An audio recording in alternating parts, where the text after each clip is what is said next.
automatically or to smooth some of the signals from multiple beacons and get a better fix indoors. Right? These are the services that you're talking about that can generally leverage something that goes way beyond what Apple provides at a base, or now also what Eddystone provides as a base protocol, right? Yeah, exactly. And the main reason I'm actually bringing this up is we'll be moving forward. We'll be also like discussing the Nearby API, which is like essentially a high-level API from Google, building like on top of those low-level for Bluetooth, Android Bluetooth APIs. It's like important to know that like the higher level API or SDK is actually like dependent on the low level, right? So like if there is something for Bluetooth doesn't allow you to do, there is like no way Google with their Nearby API or Estimode or any other vendor will actually be able to do. So this is like the special. This is like the special thing about iBeacon, right? It's core location versus Eddystone, which is core Bluetooth. And if you flip that and just think about the consumer value of any app that can use contextualized, whether it's a beacon or iBeacon, doesn't matter. What is the value in using another SDK?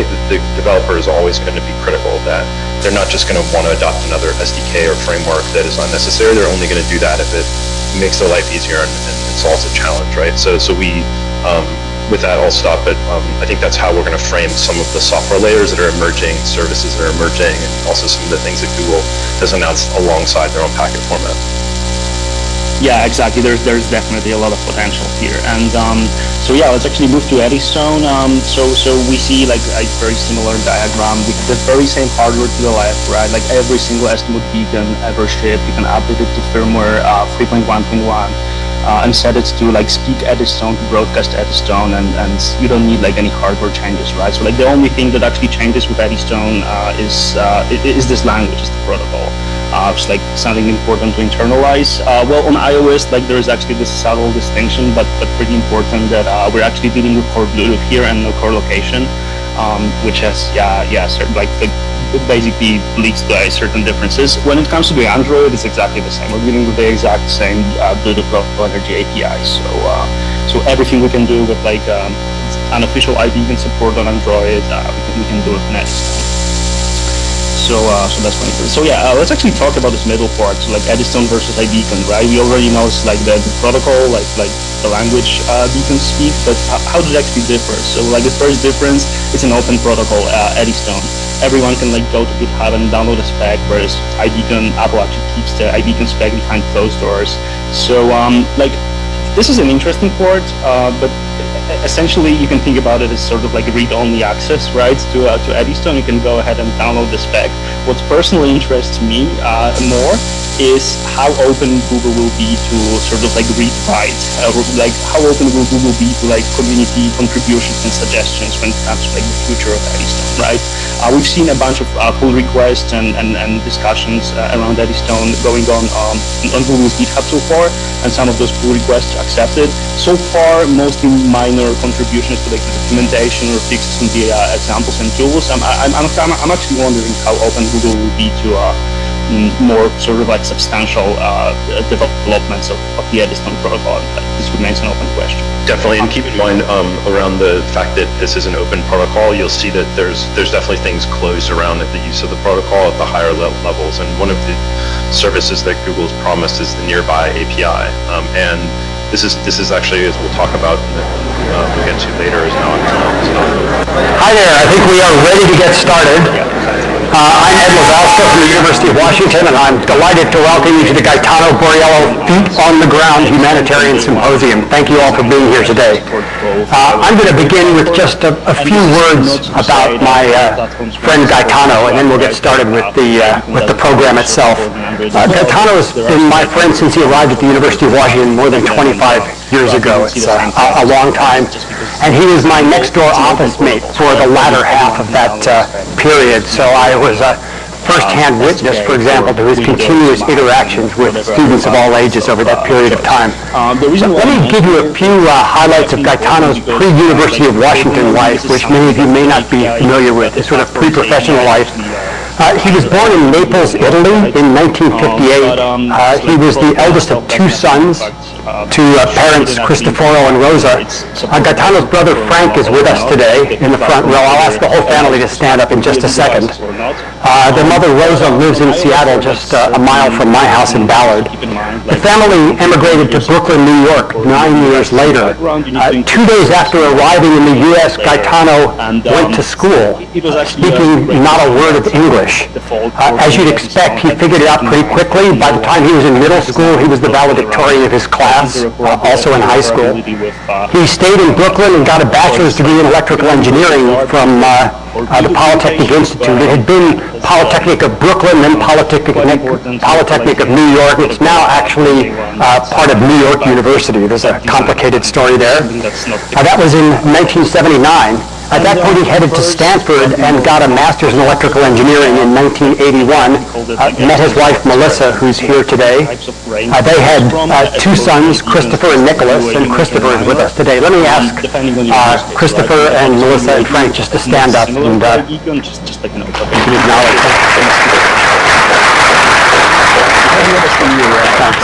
So Gaetano spent the next 3 years at Xerox PARC, and this was in the very early days of the modern integrated circuit, the sort of Meade-Conway VLSI revolution. The date on the Meade-Conway book, which is sort of the Bible of modern integrated circuit design, was 1980, so that's just as Gaetano was arriving.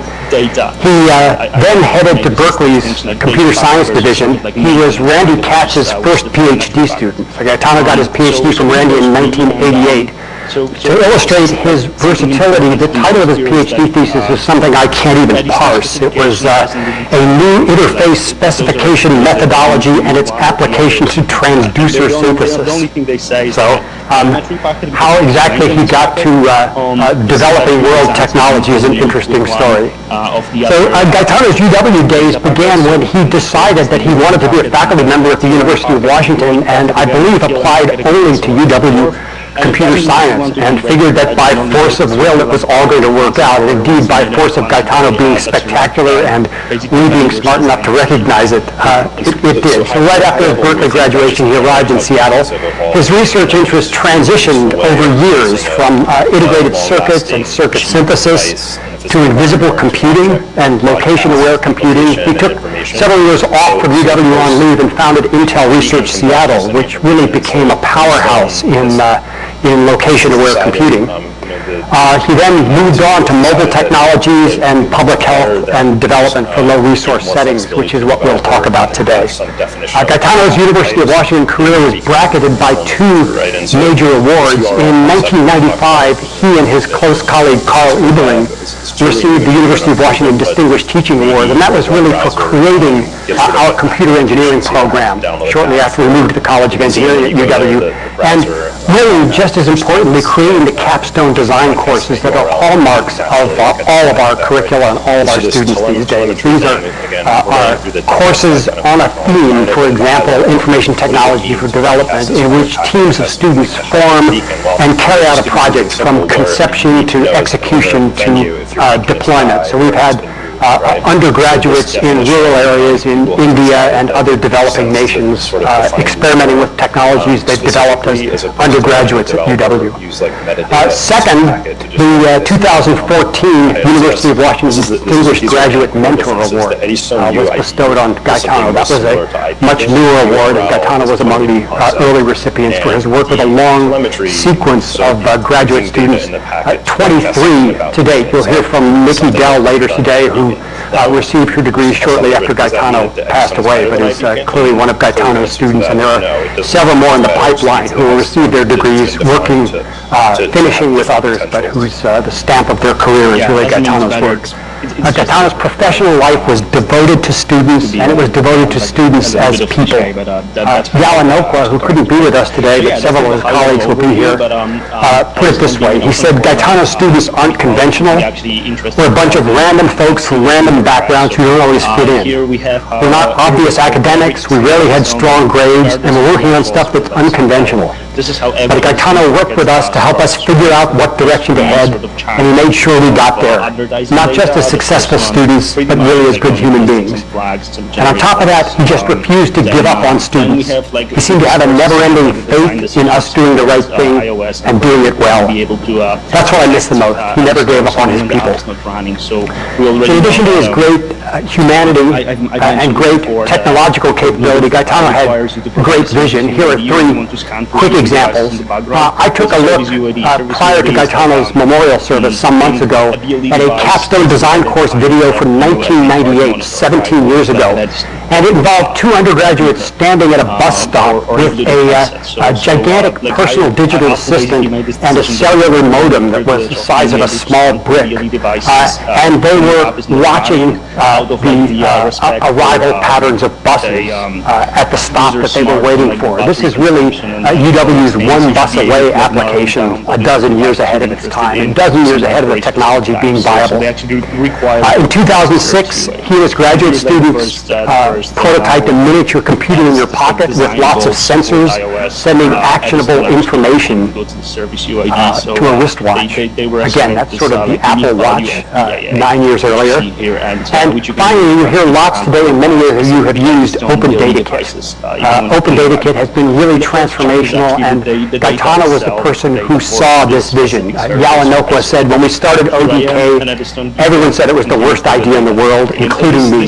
Gaetano disagreed, and he was right. And you all know the impact of ODK, and we'll hear more about it today. Today, when the International Red Cross, or Kiva, or the Carter Center, or the Agency for International Development, or the World Health Organization, or Google, or the Center for Disease Control, or New York City, and many others around the globe, think of data collection, they think of ODK. 3 days after Gaetano died, a letter arrived out of the blue signed by Jane Goodall. It said, we recall his kindness, thoughtfulness, desire to be of service, as well as his humble nature and the unassuming way in which he was developing the next generation of computer scientists and engineers so that they too can use their knowledge to improve the lives of others. A couple days after that, we got a similar letter from the International Red Cross. Gaetano's humanity and vision have touched us all, thousands of University of Washington students, hundreds of millions of people around the globe, whether they are farmers subsisting on $1 a day or rich people buying Apple Watches. Gaetano has truly made the world a better place, and we're all lucky to count him among our friends and mentors. So I'm really thrilled that you're here today to help honor Gaetano and discuss the impact of his work. It's an honor now to introduce Dr. Shereen Wen, who's the United States National Commissioner to UNESCO, Chair of IEEE Seattle, and Vice Chair of the conference with which this workshop is associated. Like the uncertified quality, or the very like when we actually receive the data, we can apply like this mathematical model to some smoothing out. I'm so delighted you are here to jointly celebrate the life of Professor Gaetano Borriello. He is a man who devoted his life for advanced technology for humanity, and he is our IEEE fellow. And he pioneered the application, saved millions of lives, and his cell phone, his apps, ODKs used in 200 countries and 5 continents, and touched so many people's lives, rescued people's miseries, and just generate yourself a random unique UID, and we heartily thank for what he has done for human race. And he's a person, a beautiful person, and with humble nature. And today his family, his colleagues, his students, and all the worldwide scientists and humanitarian workers here to join together to celebrate and this beautiful memory. And so we share, and for all of us to carry the torch, to do more good deed for the whole world. And so I'd like to introduce IEEE USA President Jim Jeffrey to present IEEE citation, presidential citation. Identify ourselves, right? Like major, minor, Thank you, Cherie. We're here to recognize Gaetano Borriello, former chair of computer science at the University of Washington and a true leader in humanitarian technology. You've heard some of his background just presented, but think of his many areas of accomplishment and achievement, areas like advanced circuits and sensors development tools, areas like sensor-rich homes and wearable devices to extend independent living for the elderly, work on Wi-Fi enabled location systems that today are the foundation, of all of the commercialization that's going on in that area. Applying mobile and sensor technologies, to health problems in low resource areas were all part of his humanitarian heritage. And of course, the Open Data Kit, which today is deployed on at least 5 continents for health, human rights, and environmental monitoring. That's a wonderful accomplishment. Many of these are seminal achievements, and they've already been previously rewarded. So what there's some other... He was named a fellow of the IEEE in 2011, and that's fellow citation read for contributions to embedded computing and systems, and that's a pretty broad category, but a leader across a very broad area. He was a supporter, and he was a frequent contributor to this humanitarian technology conference. We're really pleased that the conference organizers have chosen to name this first, Gaetano Borriello Feet on the Ground Symposium in honor of his contributions. His presence is missed. As IEEE USA President, and on behalf of the 200,000 members in the United States, I'm pleased to recognize Professor Borriello with a special presidential citation from an organization that he cared about. For design decisions like that. And I'll just read the citation, if I could. Google, when designing Eddystone, had to actually operate within... Citation recognizing Gaetano Borriello. IEEE USA recognizes in memoriam Dr. Gaetano Borriello, an IEEE fellow, an accomplished educator and researcher. In addition to his support for IEEE's global humanitarian activities, he made significant contributions to advancing technology for humanity by developing the Open Data Kit, an open-source mobile data collection tool used worldwide to address issues in public health, human rights, political participation, and the environment. Recognized this 10th day of October, 2015. I'd like to present this to Melissa, if I could. Thank you.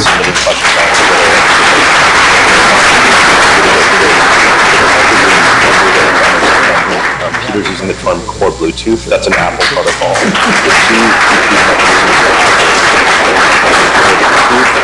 But also core location, which is not Bluetooth specific, but is used in iBeacon.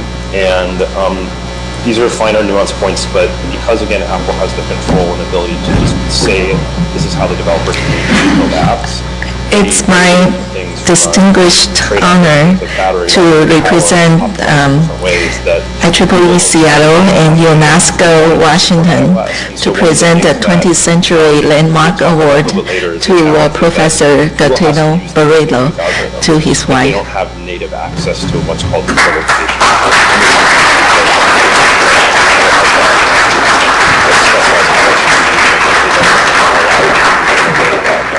Could potentially have less deterministic effects for mobile app users and consumers. I.e. they don't want your battery to die. So I'll turn it back to you. Yeah, so that's the UID frame, and let's move on to the URL frame. Actually, something very similar. We start with the frame. Well, thanks to Jim and Cherie and IEEE and UNESCO, and again to all of you. But before proceeding, let me also ask you to recognize Richard Anderson, a colleague of Gaetano's of mine at the University of Washington, who was instrumental in organizing this symposium. Richard, could you stand up? 18 bytes.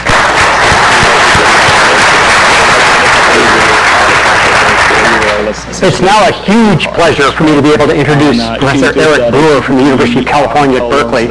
Obviously, Gaetano goes back a long way with Berkeley, also a long way with Eric. Eric really was, I think, the pioneer in information technology for development. He, in some sense, made the world safe for other computer scientists, students, and faculty to pursue this route, and Gaetano is really the exemplar of people who've done that.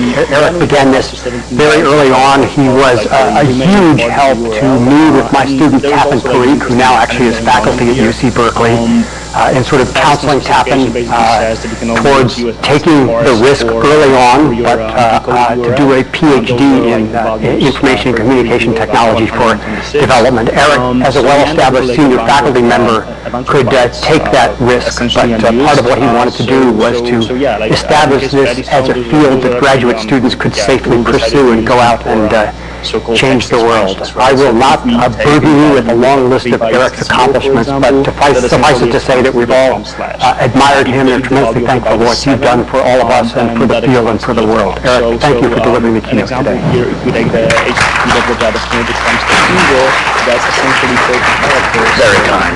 Way above the limit. We would like ordinarily subject to, but then we actually encode the HTTP within the prefix. We use 8 bytes for ST-mode. We use a single byte to expand our .com or like make it into like a single byte, and then we have like the .com slash actually, and then we have 6 bytes remaining for Ingo, right? So we managed to encode a 30 character long URL on 16 bytes, so like 1 byte short of the limit, and this actually includes prefix, so think about it as like 2 bytes short of the limit. So this is still not entirely like not a lot of space to put your URLs in there, so yeah, we'll definitely see some interesting errors going on in there, but that's just like gives you an idea that Google actually has put some thought into the design of the Eddystone protocol, and that's great to see. Yeah, they put a lot of fun in it. I think the main summary of the slide again is that there's effectively there's a bunch of different compression schemes and defining some different things that you need to use to get their URL encoded. So it's not ideal. And if you're using a link shortener, it's not an obvious way to click a link to a link. I'm an emotional guy actually, so this will be tough for me. But it's all good. Disney movie theater. I've known Gaetano. I was thinking about it quite a long time. Although I can't say we were super close, we had very similar beliefs on the browser as opposed to and worked together in many different projects. Starting with the work on modes and embedded systems in the 90s. We were both directors at Intel, which Roy Watt will talk about a little bit later. And then what really got us working together the last decade was the work on developing regions. And that's something that he and I were both passionate about. In fact, I often see him more in Washington than I would in either Washington, D.C. rather than either university. So yeah, we tried to explain to the government why this mattered. See what's actually in there, what Beacon Health.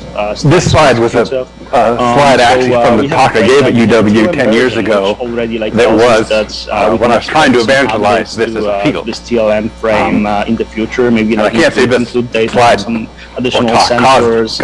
Some beacons actually have I think he had lots of other motivations, including Tappan Parikh, who's a great student of that era. Something accelerometer related in there, so there's. But the pitch at the time, 10 years ago, was, hey, technology can make a difference, and we're not really trying. And then we have battery voltage we've tried can use to macroeconomics, we've tried development aid, we've tried good governance. We've never actually tried technology as a way to improve the lives of most people on the planet.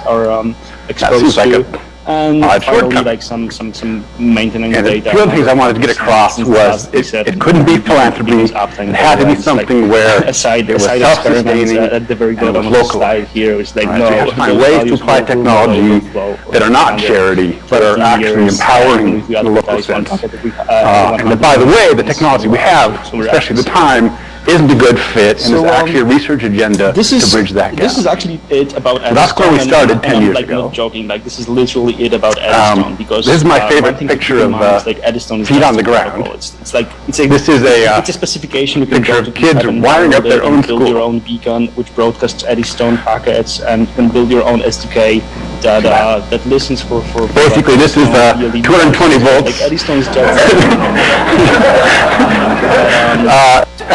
these kids would do this every day. They would basically steal electricity from their neighbors by connecting to the grid. Then at the end of the day, they disconnect. A library. Right, these are bare wires. Eddystone beacons. I like this photo because you can estimate and you can only get this photo for with 50 feet on the day ground. one in our SDKs, and like even one else has when they this photo. released their example apps on like day one Eddystone. So we started work on electrification, and this is actually a modern project in Kenya. And electricity actually is a problem worldwide for lots of reasons I don't have full time to go into. But the short version is, even places that have electricity don't have good electricity.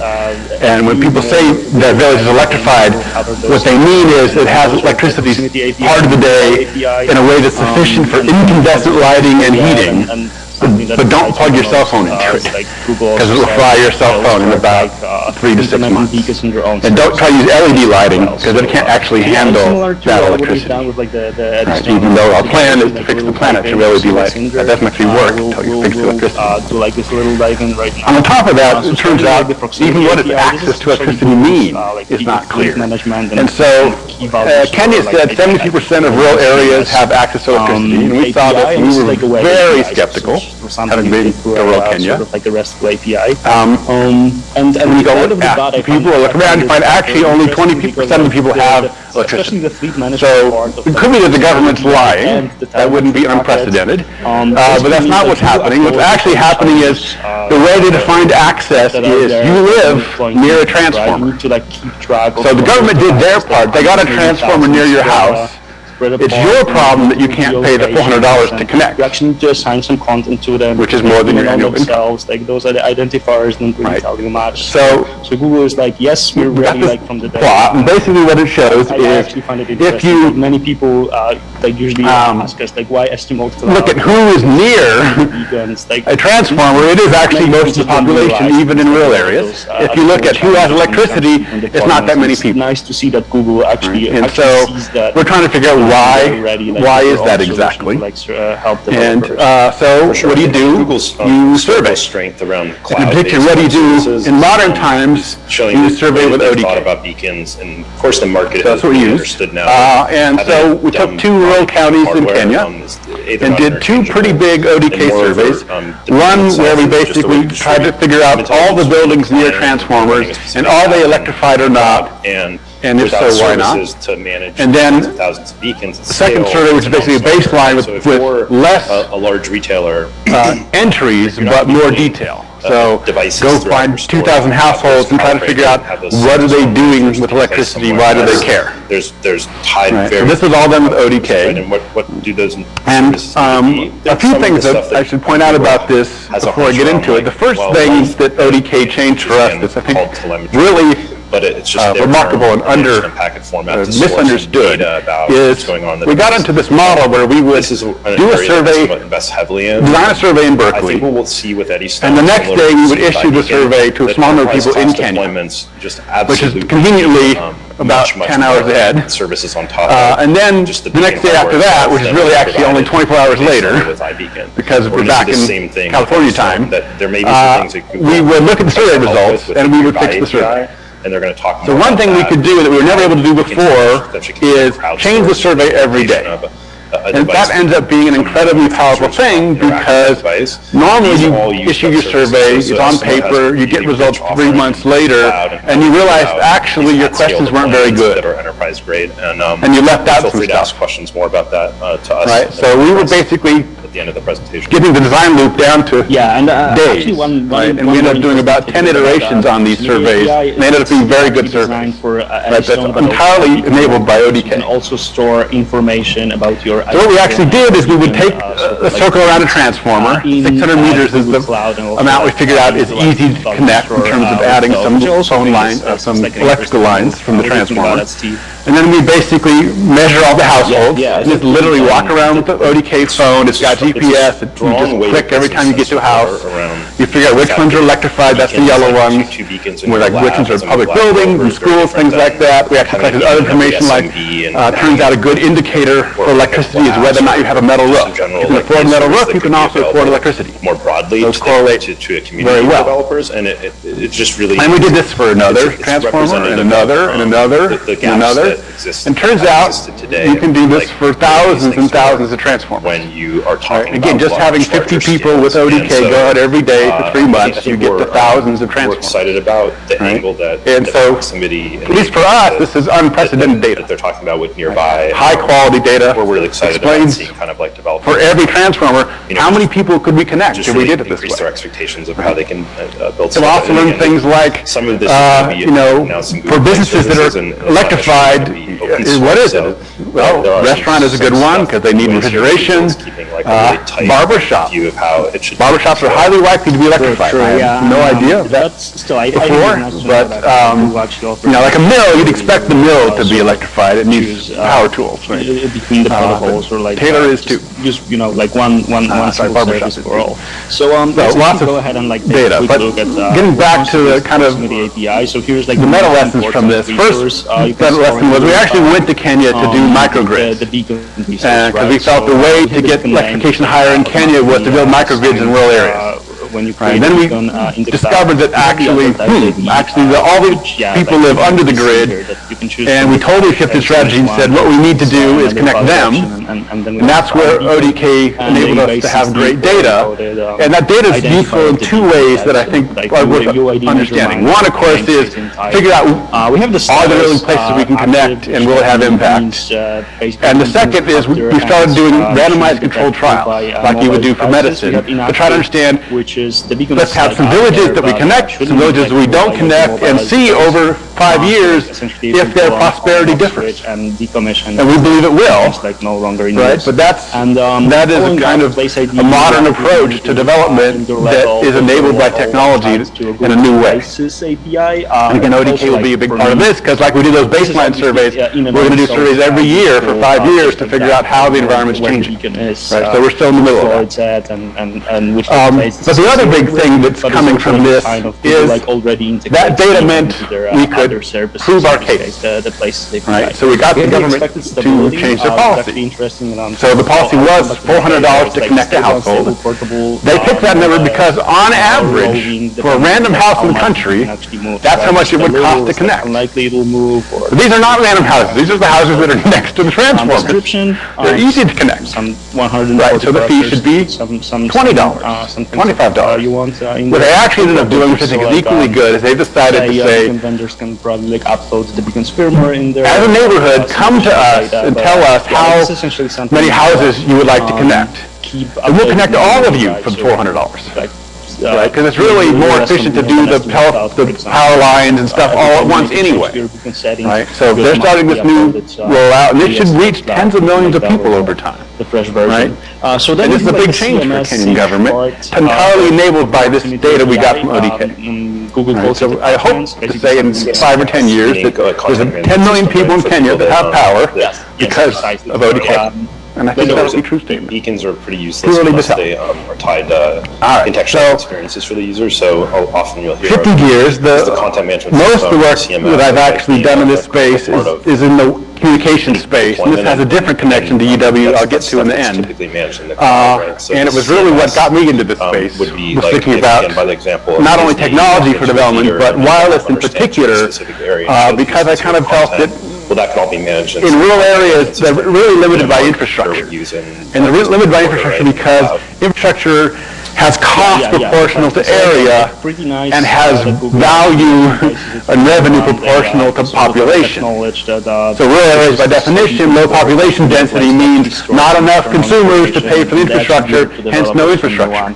Wireless has the potential to be different because it's much lower cost per unit area. Really the lowest cost infrastructure there is, I would say, certainly much lower than electricity or roads or water. We'll see if like any of this changes. And the second part of this hypothesis was that if you had wireless infrastructure, the rest would follow. That's the hypothesis part. Maybe not huge, but because when you bring in infrastructure like wireless, the thought was it will bring in its own revenue, its own needs, its own uses, and that productivity of that area will rise, and its local revenue will rise, and it will actually pay for its own infrastructure. And finally, we have the that was the hypothesis. like the fleet management. And so we started exploring this. This is also from the 2005 UW talk.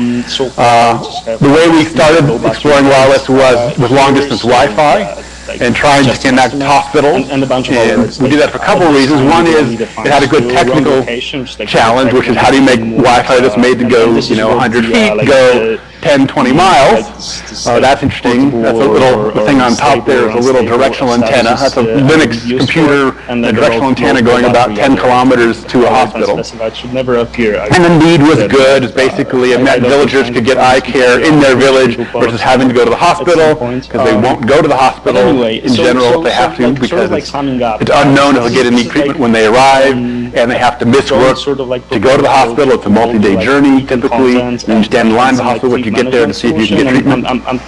I think it so we had experimented with that, and that went pretty well. This was really our first project that had any real impact, and I think the impact is very important, but I want to talk about it a little bit in terms of the success criteria, which I think have evolved. This, by the way, is something that Gaetano and I talked about quite a bit, which is how will we know when our projects are successful? That's not an obvious thing, because we're not directly going to affect 10 million people, although I think we hope to over time. That can't be a success metric. It has to be something else that's about the pieces that you need for long-term success. So this one did have impact because it turns out you can get hundreds of patients to use these systems every day. You do it for 8 years, you get to millions of patients. They are sustainable. That was one of our main goals, and I think is one of the most important goals of the space is to get to solutions that are not philanthropy. And that was a value that Gaetano and I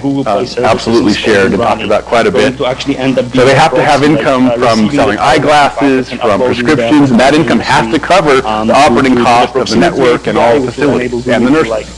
Actually predict those 100,000 patients have vision today that didn't have vision before. Now, how does that work? Well, what happened basically is these are patients that didn't have access to eye care, so they were untreated. And they actually had stuff that was treatable, mostly glaucoma, occasionally diabetic retinopathy, basically diabetes, eye degeneration. Those things are fixable if they get diagnosed. Right. So it's completely the guy at the bottom here, the nearby API and the proximity API is like, well, why did his name was spend so much time thinking about he was blind for about 8 years before he got cured. And he was curable the entire time. Hardware in the wild. In fact, had he walked to the hospital, he would have been cured. Obtaining a beacon, but he didn't know that. To run so he went in, getting them got to be adaptable, diagnosed, and got a piece of paper later, or to go to the hospital. Because we found if you didn't get a piece of paper, it wouldn't go. Space in my store, I can't tell this paper is the tangible proof of right to visit the hospital. One's missing, and so they totally didn't we're starting to see these proximity APIs. They needed for their self-confidence to actually want to go. Decide whether it embraces this, and there's a and then limited this is actually now has grown to about 50 centers. That should be another thing to get from this project, I think, ended up being fundamental is I would just say that the long-distance Wi-Fi actually is no longer the right technology. Now, it's still used for some of these centers, but they use DSL where they have it. That's now in some cities. They use 4G where there's 4G coverage, which is not everywhere, but some of the centers. And in fact, this is not an active project for us at all. Kind of get running. So here's a project that had a start, a middle, and an end. And the technology changed, but the project actually lives on without us, and that is another metric of success. Is when you leave, you stop paying the money, let the system stay. How the community embraces this one stays. It is obviously promising that they have thought about what scale might mean to deployment. Now, revisiting this wireless hypothesis, obviously what actually happened was not Wi-Fi, it was mobile. And its Wi-Fi is done very well too, by all means. It's one of the second most successful technology, probably. So we've gotten to most of the planet, but still not all of it. I'll get to that in a minute. This number is pretty shocking. 1 billion smartphones. So we used to track the sale of phones as a metric of mobile. but now actually at 1 billion smartphones, probably all of which can run ODK. And that's part of the vision of having smartphones. In fact, actually, Gaetano had that discussion too, which is when ODK started, should you use feature phones which are much cheaper and were much more prevalent in developing regions at the time, or should you use smartphones which are more expensive and not prevalent? And the answer was use the smartphones because they're growing. Like the interesting part is not only beacons. Like the reason I called it a proximity SDK. There's some real penetration, but not enough. I'll get to that in a minute. It does actually, we have strong evidence now that it actually does drive the economy, meaning that people have done randomized controlled trials and various micro and macro studies that show if you have 10% mobile penetration in an area, usually a country, but can be smaller, that area actually, its regional GDP goes up. And actually goes up a lot. That's like 0.6% is a small amount, but that's 0.6% when normal GDP is like 3 to 7%. Right. So, a booming economy would be 7%. So adding 0.6 is a 10% increase in the productivity of a productive country. And if it's an unproductive area, then it's a much larger fraction. So there's definitely true evidence that mobile penetration actually increases the revenue of a region. And in fact, there's also a lot of evidence that is driving other infrastructure. The most obvious is actually power, because it turns out rural base stations require electricity, and so it ends up being that the users of the cell phone network are paying to bring power into the rural areas indirectly by powering the base stations. And now that power is available to other users like factories and homes and farms, because the hard part of the bringing the transmission line, that was paved, literally the roads were paved by the cellular company. 100 days of Google Dev. And of course the other big one is financial. A whole large fraction of financial transactions are now happening on the mobile network in a way that wasn't possible before. And that happens because, this is data for Africa, if you look at the penetration of phones into Africa, it's not just that it's growing, but the positive side actually is that we actually see the entire S-curve now. We're actually gotten all to the part where we're flattening out. And that means that things like financial transactions can be on the phone system because enough people, the network's big enough that every household can be a participant. Right, so that's actually the important shift. It's not just that it's growing; it's that now it's especially in urban areas, ubiquitous. And actually, Kenya is the best example of that. The large fraction of financial transactions in Kenya are on the mobile network. Google and we've seen this a little bit with Microsoft buying up. This sounds like we're done.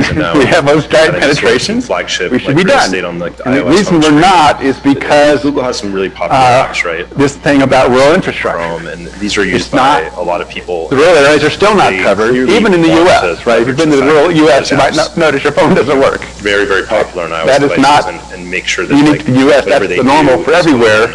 And so everyone here, these are the coverage maps which cellular companies are rightfully proud of, showing the green, but I'm showing the white. That Google is now. Right, the white is the areas that are not covered, and it's actually a majority of the land, but not a majority of the population. It's a really good. Right. You can kind of see where the people live. The people live where the green dots are, and exactly because that's where there are consumers that can justify the cost of a base station. Search and all kinds of.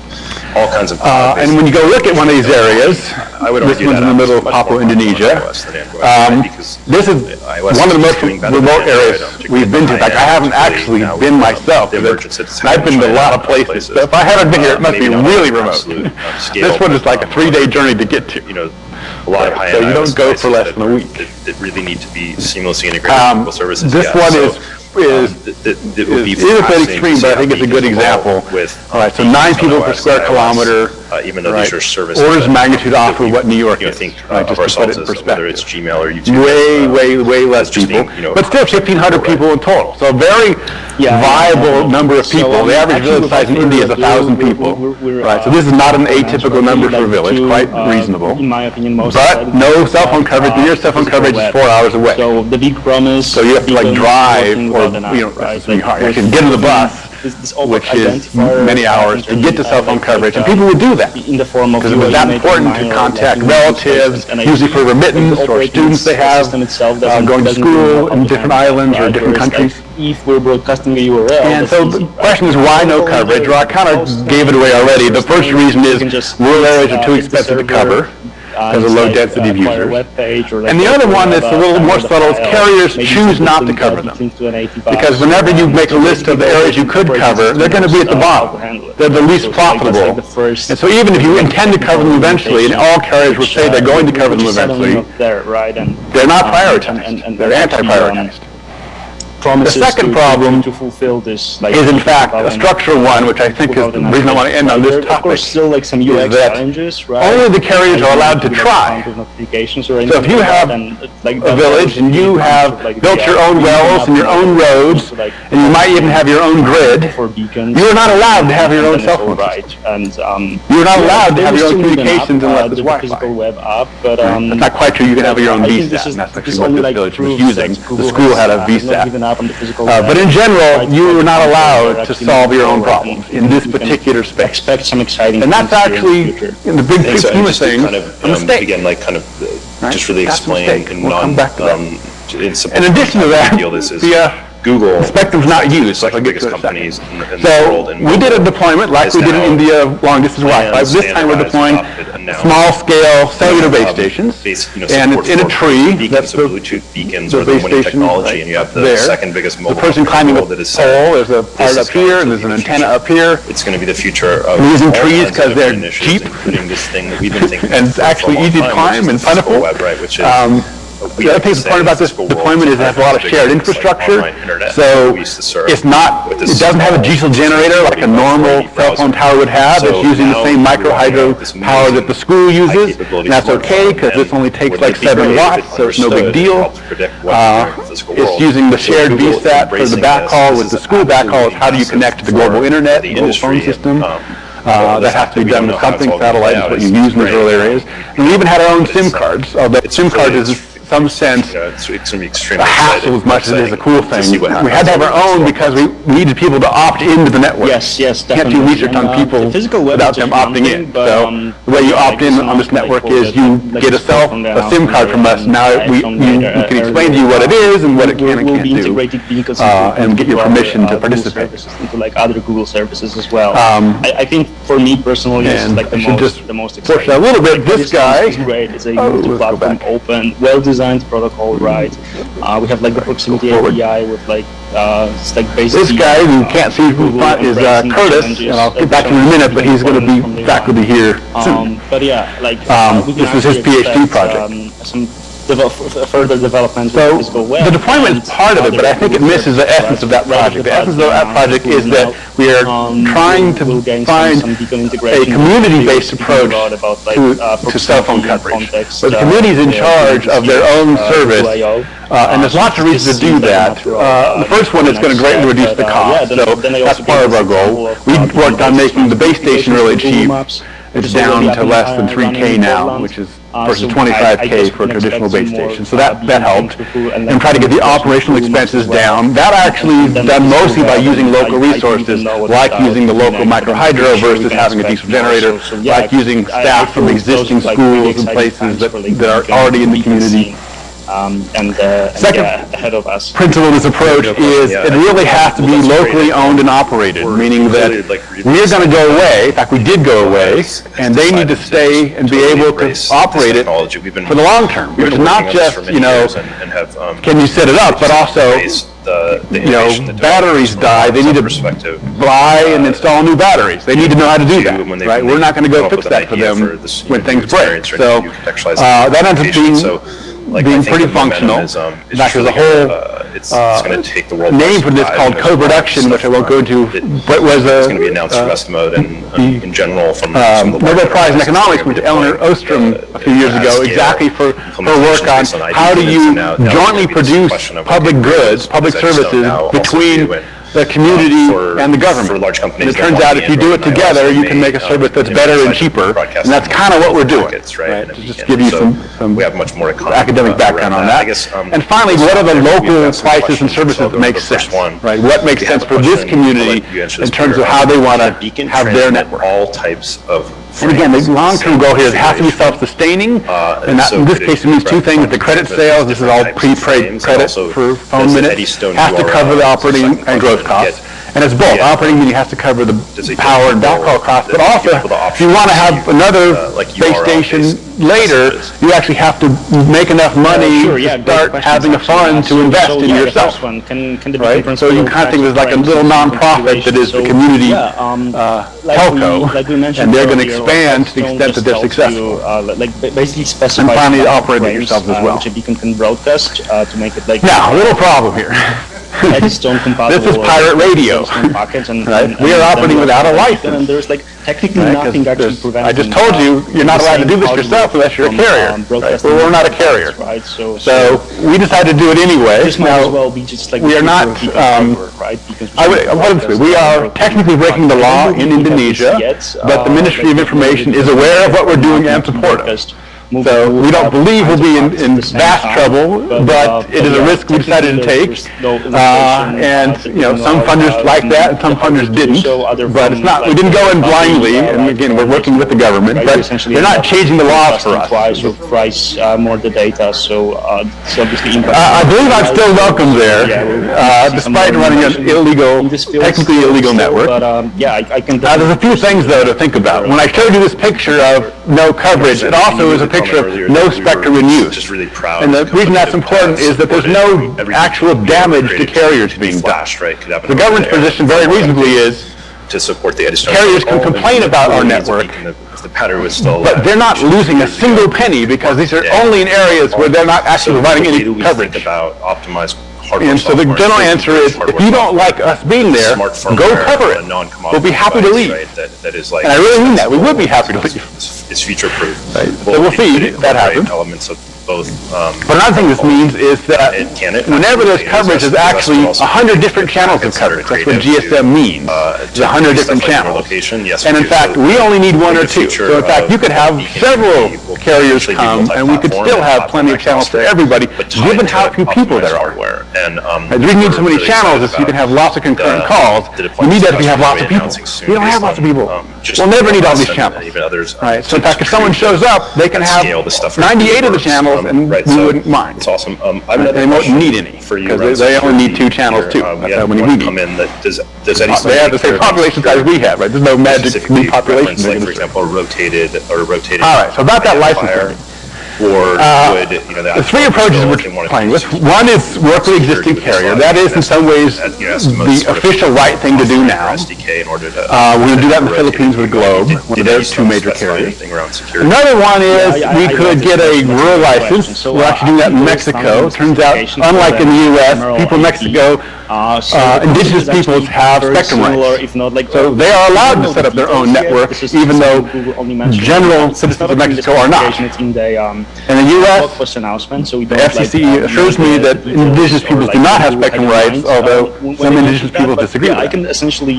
So that's another way that's perfectly legal in some countries. And the third one, which is where I really want to go, this is someone else's PhD dissertation, is because we only need a few channels and there's 100, we can actually safely share them in the name of, in the spirit of what's called white spaces, which is how you have smart radios that dynamically say, oh, the carrier is using channel 37 right now, I will get off that channel so I do not interfere with them and move our phone call to a different channel. It turns out that's particularly easy to do with phones, and we have that working. And so we actually have a very nice story of how a regulator could say, let the community have this kind of secondary spectrum, be a second-class citizen, but still a citizen able to use it, while the primary carriers can do whatever they're doing now, and it will just work. People that have so it's a technical solution to open up better regulation. the main one here because they're... And this is an ongoing story that has some interesting changes. So we know it's sustainable because every village easily pays for itself. We know it's popular, it's used by the police, the doctors, visitors in and out, parents to reach their students in other places. So it's very popular and well used.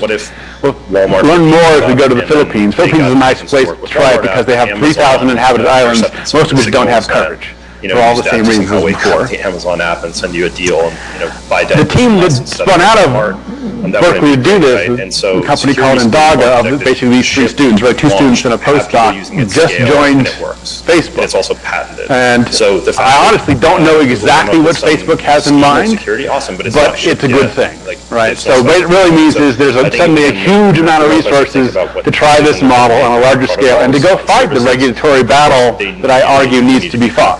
Right, to give people enough rights that they can fix their own problem. At scale, then you probably have to use what's... And finally, Curtis, who I had pointed out before, is after he finishes helping Facebook a little bit, will be coming to UW faculty starting next fall.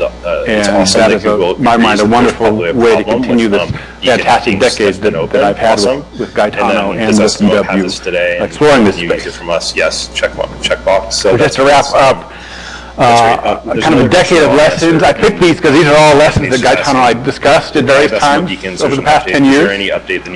One of our favorite was this idea that there's a system already. This usually came up in discussion around corruption. So we get into these places, whatever it is you're trying to do, they have a way to do it now. It might be a crappy way, but some people really like that crappy way because they make money from it or because it gives them power in some way. And you have to actually go in and understand it fairly completely, even though it's sometimes hidden. I remember one time in Ghana, we put in some medical records work to improve the efficiency of the hospital. In the short story of that project is it failed because it was being sabotaged. It was being sabotaged because people that were running certain machines, like X-ray machines, were using the machines off hours on the side to make money themselves, which is they're not supposed to do. So they don't want records. They don't want to know when the machine was used or not. Right? Here is what you do to before we condemn that as being corruption, you have to understand the reason they're doing that is because they're not actually paid enough to have a sustainable living in their normal day job. So part of the system for the doctors and the technicians is selling things on the side to make up a reasonable income that they can't get from a public institution.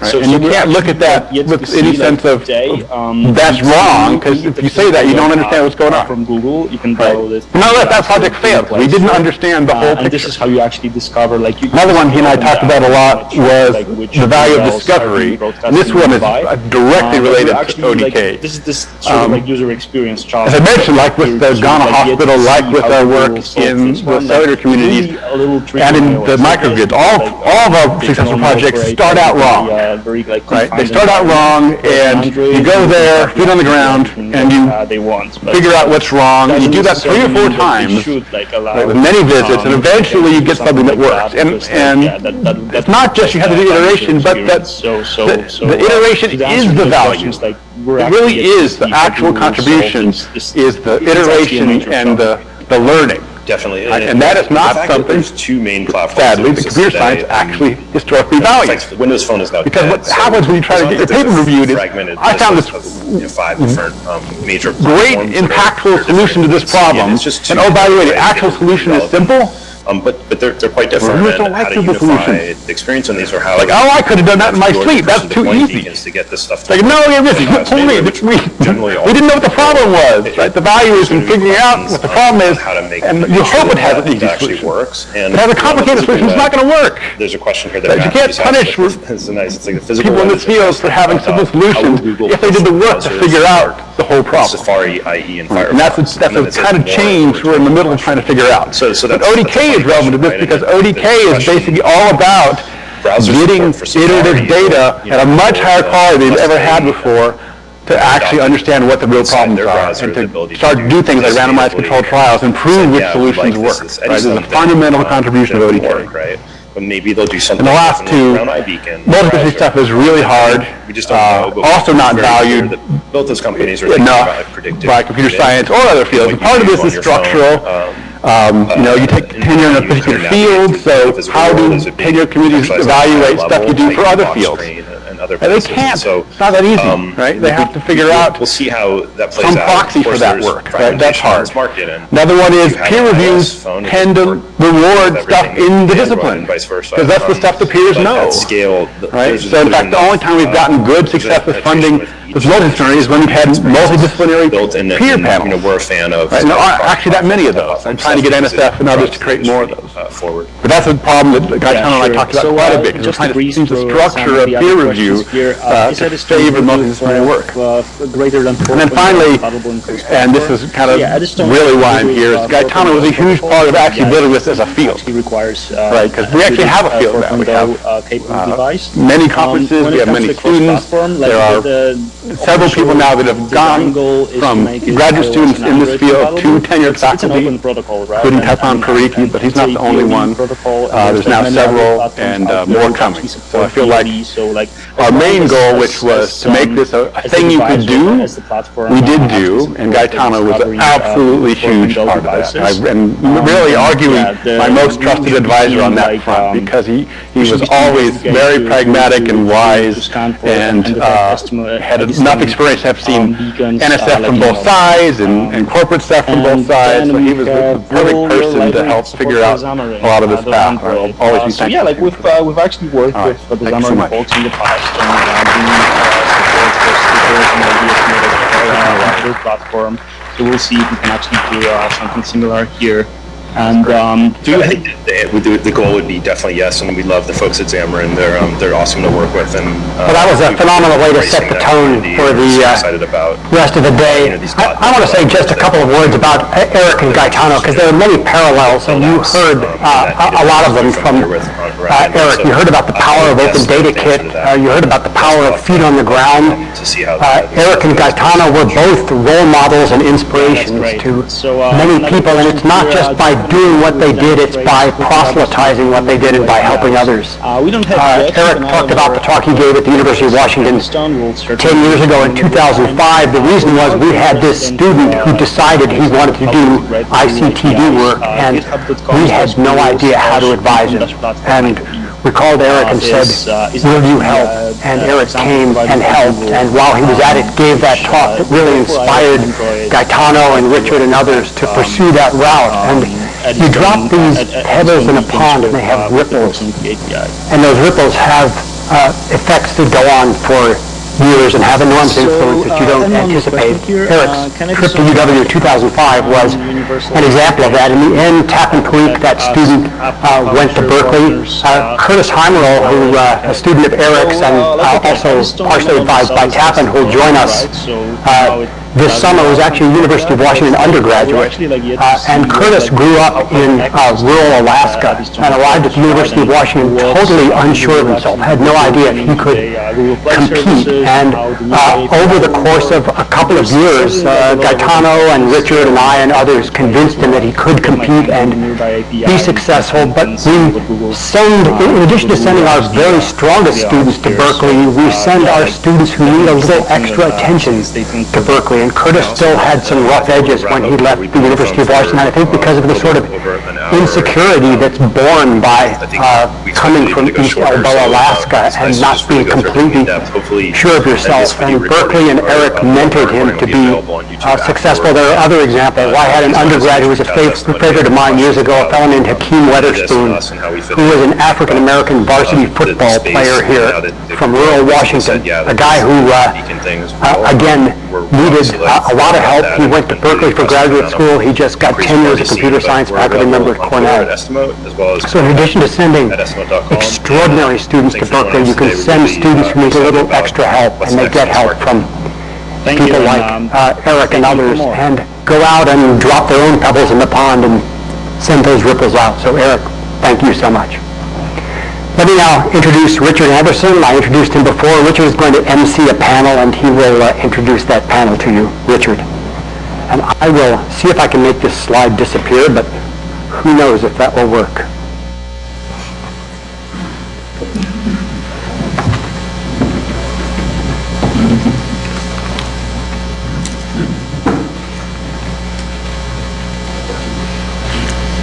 Just get.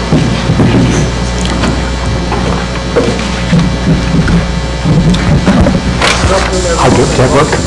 Yeah, just hit from the beginning up there and it'll go into slide mode.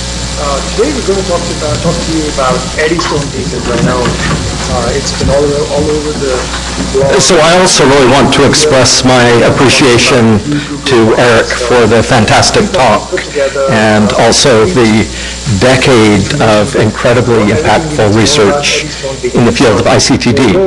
So in thinking about Gaetano's work, there are two very, very important themes of the work.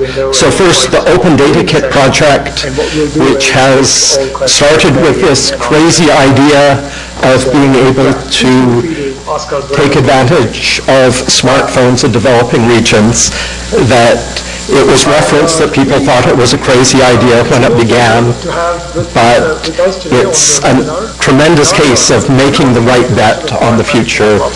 Tremendous credit for Gaetano for that vision and success. The other incredibly important component of Gaetano's legacy is his tremendous number of students, the work he's guided, and the work that they are now doing. So we've brought together a panel of 4 of his many students who will be talking about their work on Open Data Kit. So William Burnett, Nikki Dell, Carl Hartog, Sam Sudar, can you please? So let's get started, shall we? I guess we should do the bare minimum, which is what beacons are, and I know most people on the webinar today. And certainly when Eric and others are talking about the tremendous impact of Open Data Kit, that it's also because it's showing the tremendous impact of all of these students. So to begin the panel, I would like each of Gaetano's students to talk for 2 or 3 minutes on their roles in the Open Data Kit project, what contributions, what they've done, and the order is going to seem arbitrary. It's actually alphabetical order, so we're starting with William.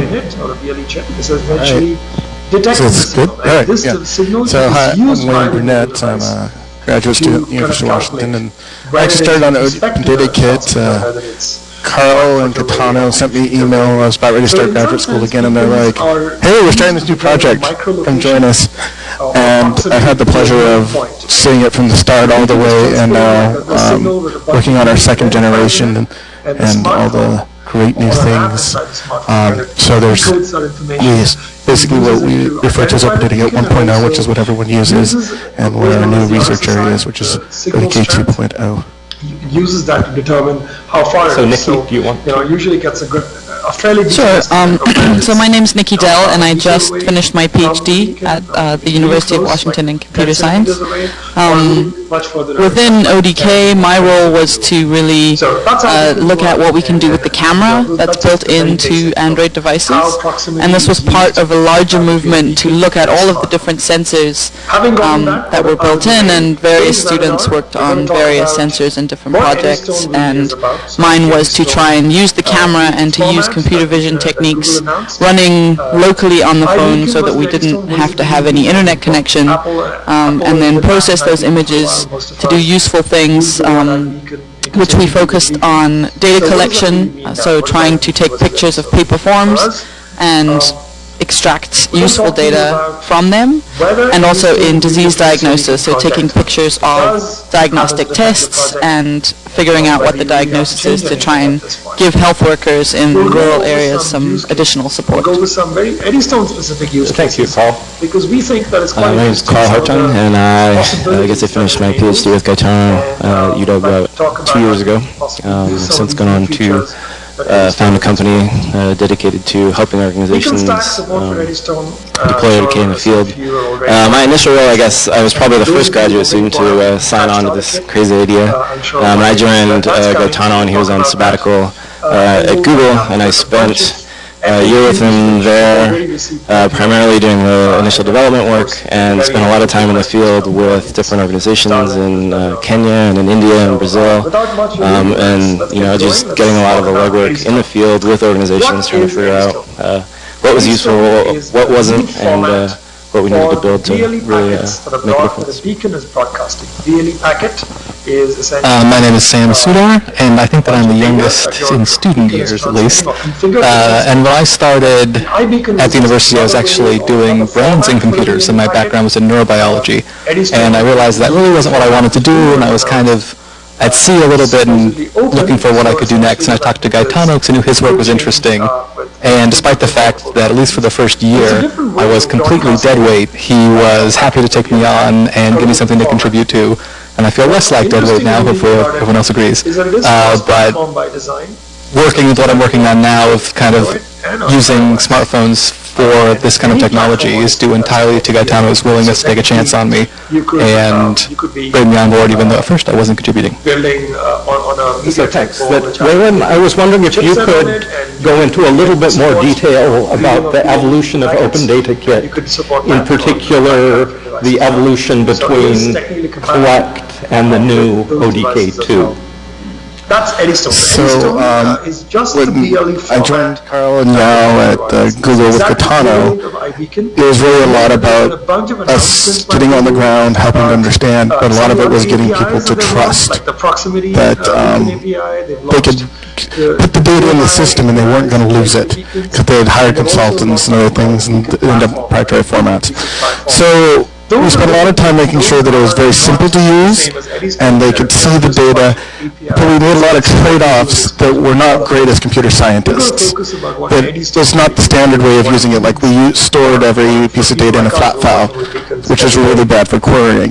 So then everyone came along and said, this is absolutely great. We love ODK, but can you, when we're out in the field again checking on this, can we query that data?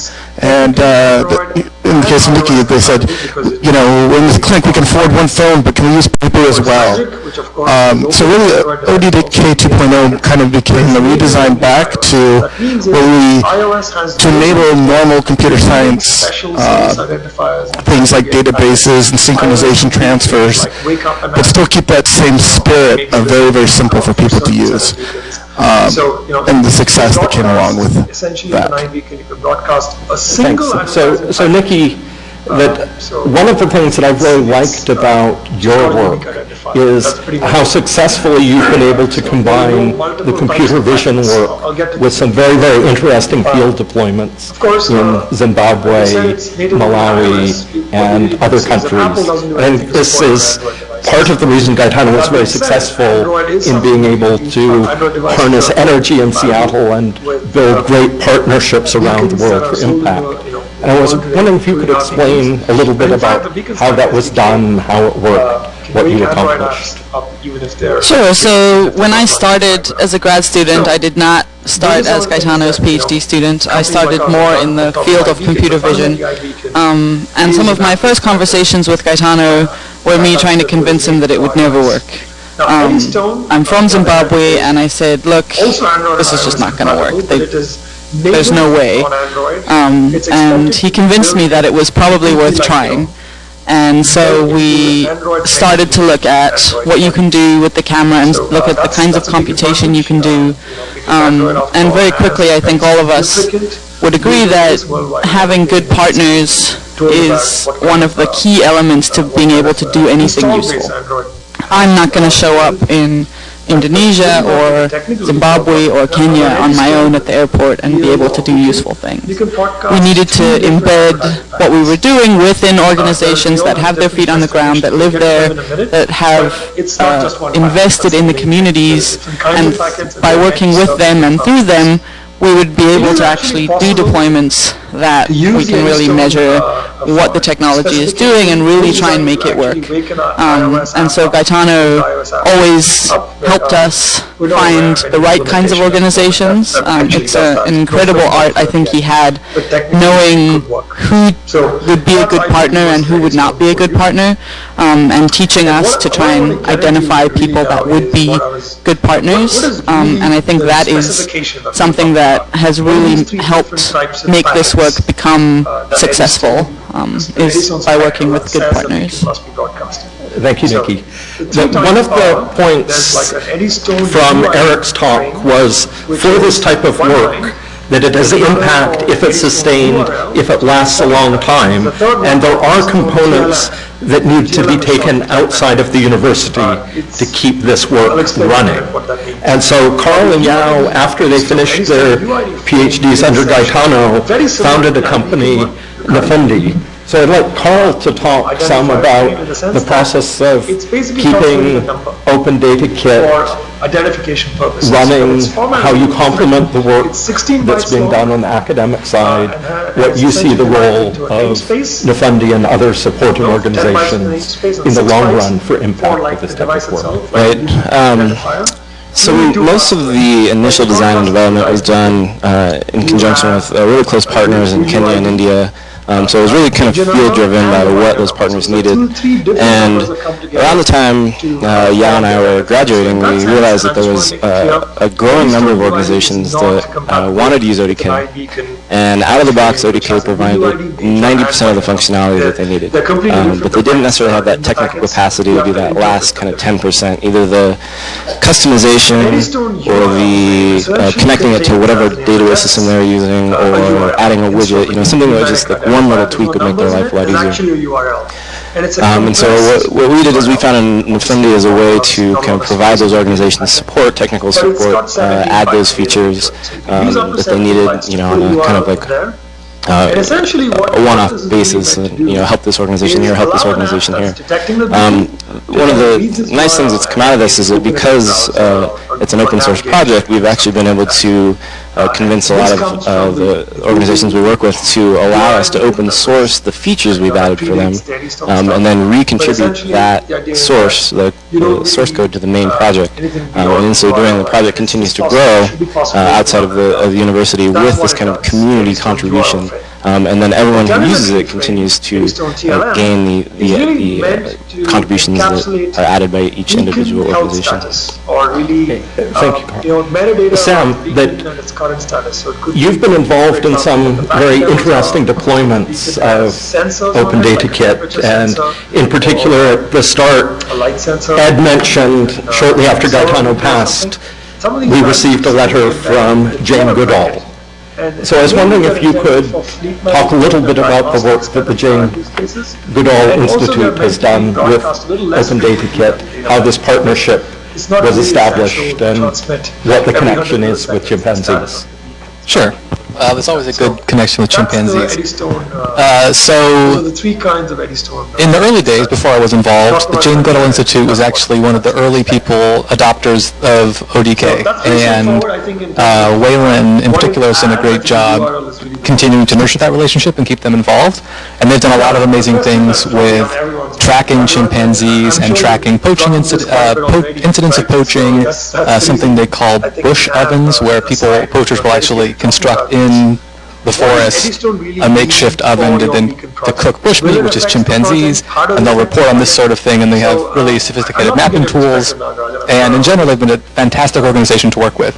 And one of their activities that they've tried to move to ODK in the past but have had trouble with is they'll have a ranger follow a troop of chimpanzees through the jungle with a paper spreadsheet. And it's a very complicated sheet, and they've struggled to find a way to digitize it with existing ODK tools. So in the last year, Nikki and I have worked to find a way to move that process into the ODK 2.0 tool suite. And the goal of that has really been that the 2.0 tools were designed to be highly customizable. And we've been able to replicate in a way that so far has been successful this complicated paper spreadsheet on a clipboard in a jungle to a tablet that gives them the same sort of control that they're accustomed to, and these rangers have enjoyed using it in the jungle, following chimpanzees traipsing around through the forest, through the vines, and the workflow has worked out very well for them thus far. Thank you, Sam. That in the Open Data Kit project, that Gaetano had this vision around smartphones in the developing world with lots of applications, that the project started up with the basic survey tool. And then building on top of that, Gaetano had a number of different extensions for Open Data Kit, which were run as student projects, research projects, are being built into future versions. And one of the directions that I'd like Wayland to talk about a bit about is Open Data Kit as a sensor platform, as opposed to Open Data Kit as a reporting tool. So going back to what we said about ODK 2.0, everyone's like, this is great, but I just really want to get that water quality sensor tied up with that survey data, or if I'm running a medical protocol, can I pull in some pulse ox information? Or even beyond that, if I want a real-time warning system, how can I build that in our cloud? And there's a lot of problems along those lines, going back to the point that we really designed it initially as just kind of that survey person out in the field.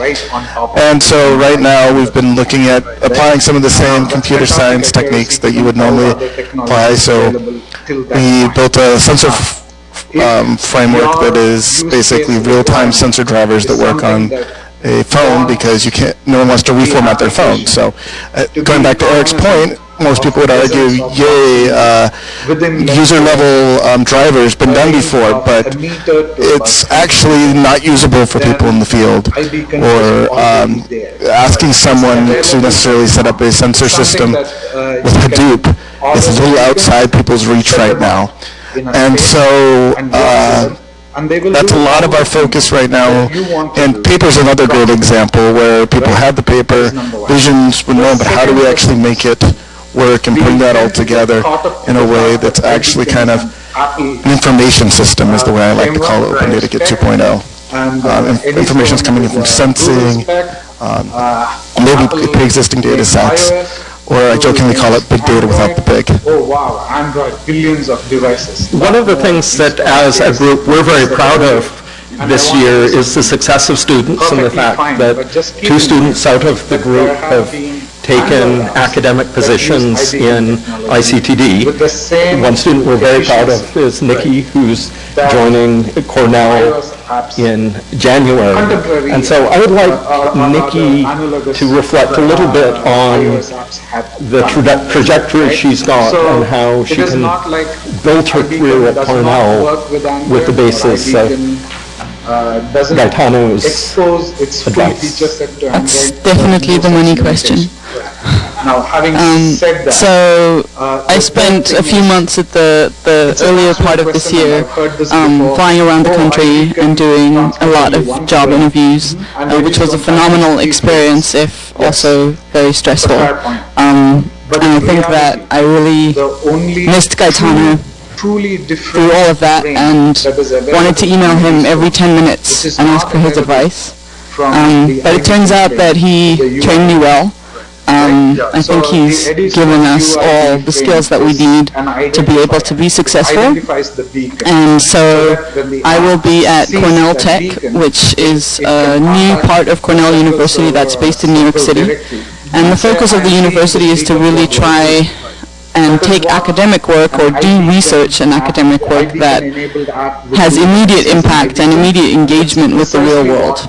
And so I think it's a very nice fit for the kind of work that I do and the kind of work that we do at the University of Washington, to try and immediately assess and to work with people throughout the entire process to make sure that what we're building is actually going to be useful in the real world and not just end up being a paper that very few people ever read.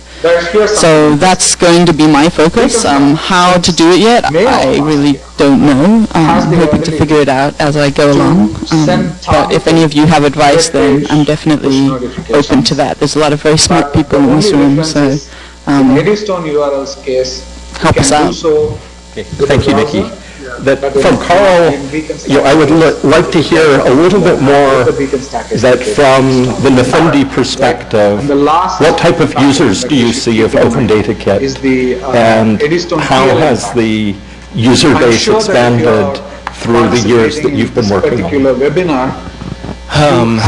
Well, originally we mostly focused on community health, and so that was kind of where things began. And then shortly, the goal was always to not make a one-off platform. Like, this is the one thing that Gaetano always pushed was there was a number of systems that a number of organizations were using that kind of all did the same thing, but weren't sustainable and couldn't interact, and you couldn't expand on them and add new features if you needed to. So he really wanted to create a general platform that it was composable, and you could add a piece and take away a piece, like as technology, in one area or another, improved, and a new version of something came out, you could swap this out and swap a new thing in that was better. And so in making this kind of generic platform, users went from being just community health to agriculture. We started to have people looking at deforestation. We had people looking at tracking crop health. We had some veterinary uses where they were tracking animal health. And so it's really expanded tremendously. And because it's an open source platform and out there, we find out about uses of it all the time.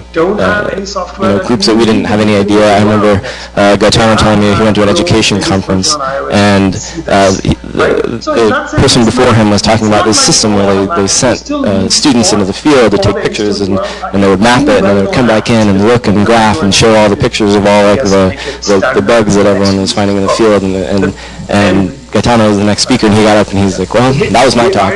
It's because, and he never met the previous presenter or anything, so it's been really interesting, and kind of as time's gone on, more and more people, organizations are using it, large, small, we get requests from large organizations, like we work with the WHO and things, and we get, even down to organizations that are just trying to start up, just trying to do a field survey to figure out what are the problems in an area. And so, that's really what the system is designed to do, is kind of easily set up a data collection effort and go collect the data really fast. The first one, it looks like, is Thank you. So Sam, help me understand this one. Right now you're doing some very interesting work with Camille in looking at users of Open Data Kit and understanding their views of the system, needs of the system, challenges. And I'm kind of curious if there are kind of some stories that, or learnings, particular use cases that have come out of the recent exploration. Usually has a concessionaire. So Camille and I have been looking at the way that users of ODK approach security and what their conceptions are around security. So we've been interviewing a lot of people and looking at ways they're using the platform, and then what they actually consider things like a breach of data. So for instance, if you are collecting data in the field and you have it stored on a mobile device, and sometimes it can even be medical data, if I were to have my medical records on my phone and the phone would be lost, that'd make me very anxious, and I worry someone could get my medical data. But in some cases, that's not the model people take, because they might see that if the device is stolen, it's stolen purely for the device, not for the data. So we're looking at things like, if people have data on a device and they lose the device, is that actually considered in their mind, treated by their organization as a loss of data? So we're doing feet on the ground sort of things over Skype to see how they're approaching this and what their mechanisms are in place for securing this data. Okay, thank you, Sam. So I think there's time for a couple of questions from the audience. So if someone has a question for the panelists. In the neighborhood, it could be for a specific sale or a bargain section that is happening in a closed nearby retail. Yes, think of it as an automatic, people who hand out pamphlets at the station as you are exiting, think of this as an electronic flyer. Right? Yeah, that's good. What will the panelists see at the future for Open Data Kit, both as a development tool as well as an academic area? Great. So this good vision, good question. Gaetano, when we were starting, always envisioned this. The reason it started as open source, and it has Apache 2, which even the University of Washington's not crazy about that license, is because he wanted it to be used by anyone and adapted by anyone. And one of the reasons ODK has grown is because he encouraged people to take it on, start companies. There are a lot of companies out there. Infinity is a good consulting company, but a lot of people have just repackaged ODK and rebranded it. And Gaetano was okay with that because it was about getting the technology out there. And he knew that we, 4 people at the time, sometimes I think we're up to 7 sometimes, but supporting the hundreds of thousands of people around the world as graduate students and even staff that he's hired is impossible to do. So he started out with the goal that there would always be an aspect that people could add value add-on services to ODK to create value for people, and they should be able to make money and have a commercial enterprise because of that. However, the core open source would remain open so it could be developed and reused, and no one would ever kind of have a monopoly on one thing or another. And so I have to give credit to Gaetano and his vision for that. And we often get questions like, does it bother you? Are you in competition? And the answer is no. We're not in competition with anyone. That's kind of fun. There are limitations. Thank you, Waylon. Like in every other use case, but I think this is a good one. Or fly-by use, right? But you don't have to. I guess the other thing it does is, as someone who's so the question was, what are your green features for the platform? What would you add to it?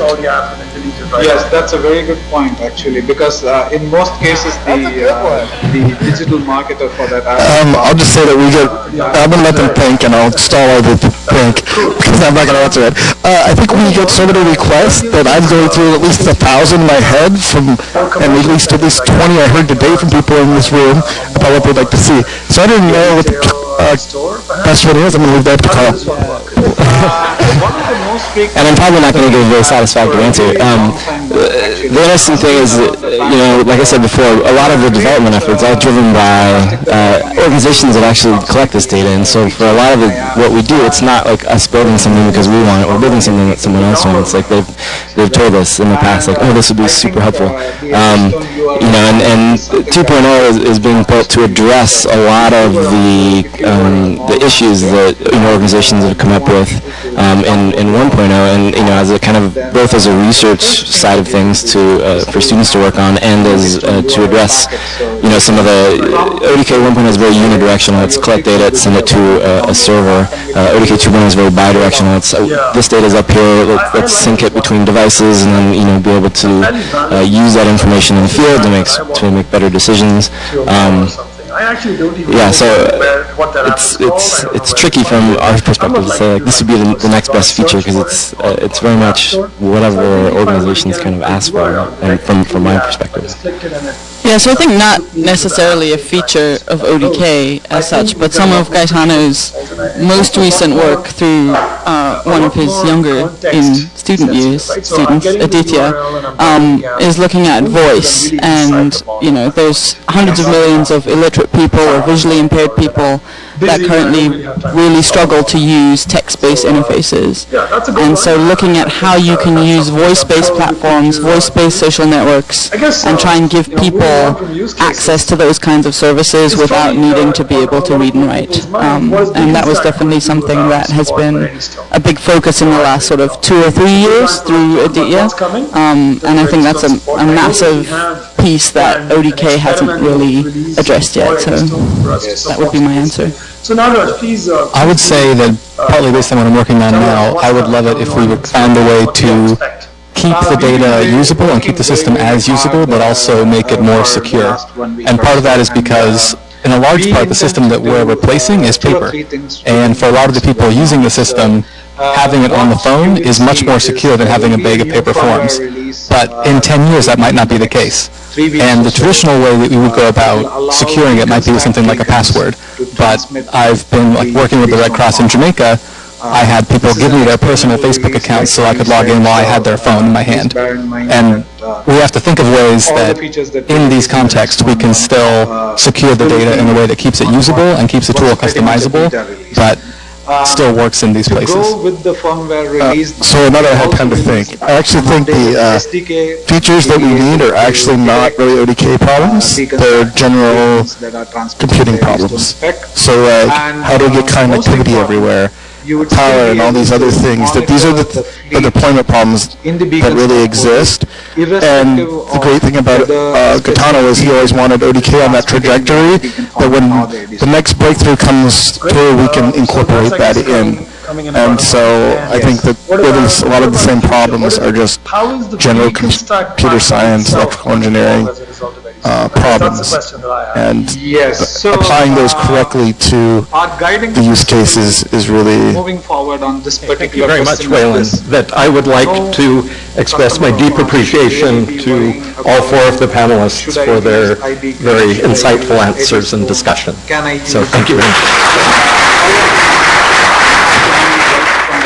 They should focus on the business value that proximity enablement of their apps can bring them. Period. This basically means that... Great. Well, thanks to Richard, Carl, Sam, Waylon, and Nikki.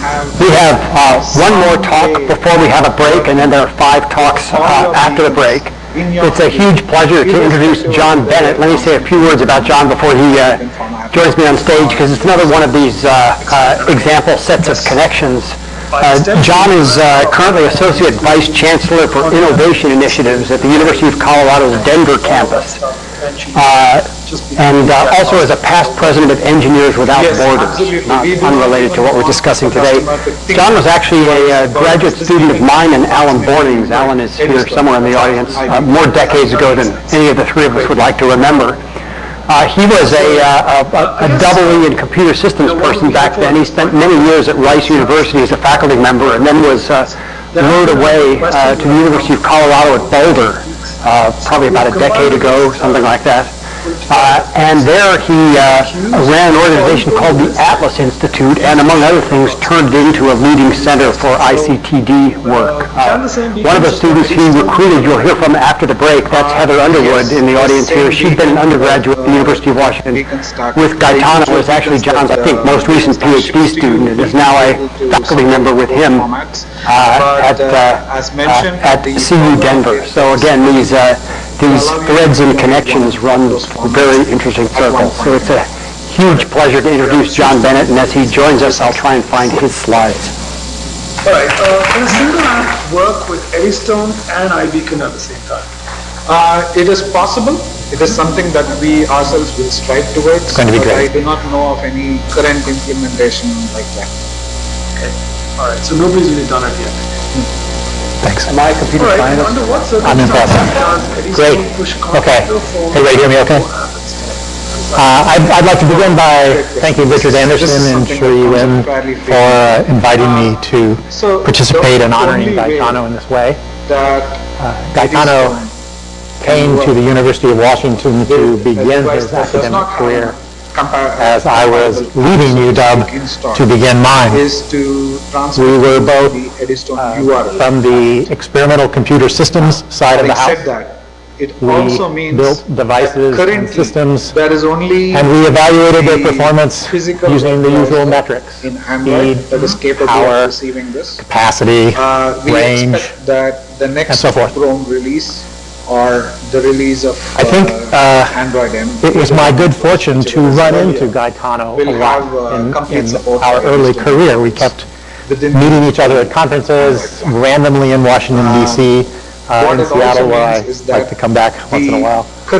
And over the years, we talked about our work and started to look for more human-oriented measures to evaluate the significance of what we were doing. I think, well, today I'd like to highlight some of where my thinking went as a result, in large part from those conversations, and being able to work with some of the students that Gaetano produced. A device that has an app that is capable of reading the Eddystone URL and presenting a web page. All of them. I'm going to focus on customer segmentation that is possible. More on how we think about what we do how we go about what we do than what we actually do. And if you don't like what I'm going to say, please do blame the messenger. If Gaetano was here, he could say these things and we would all love him. How does that work? So let's start with a little context. In a world of over 7 billion people, there are roughly a quarter don't have a reliable source of safe drinking water. It's not going to get better. The global climate models basically say that a significant fraction of the world, of the poorest part of the world in the global south, isn't going to be able to sustain food production. To create your campaign rules. More than 1.8 billion people in the world today don't have adequate shelter. That problem is particularly significant in what are called megacities, cities that have more than 10 million people. The number of such cities is going to grow. The size of the cities that exist is going to grow everywhere but in Japan. And these megacities are particularly problematic because they occupy a small surface area, but they are, the most significant producers of pollution. They consume resources. They have the greatest needs, and it's hard to do much about it. Yes. About 3 billion people don't have basic sanitation. And as a result, about 5 million people a year, mostly children, die of diseases that any competent engineer could probably help prevent. About 1.8 billion people don't have reliable electricity. The majority of the world's population doesn't have adequate access to information or communication. I think the internet penetration in the world right now is about 40%. In the developing world, it's about 33%. In the developed world, as Eric Slide points out, it's, we've rolled off. We have more devices than we have people. You can basically see the global south, again, is not the place where internet penetration is most significant. So the problem even gets worse.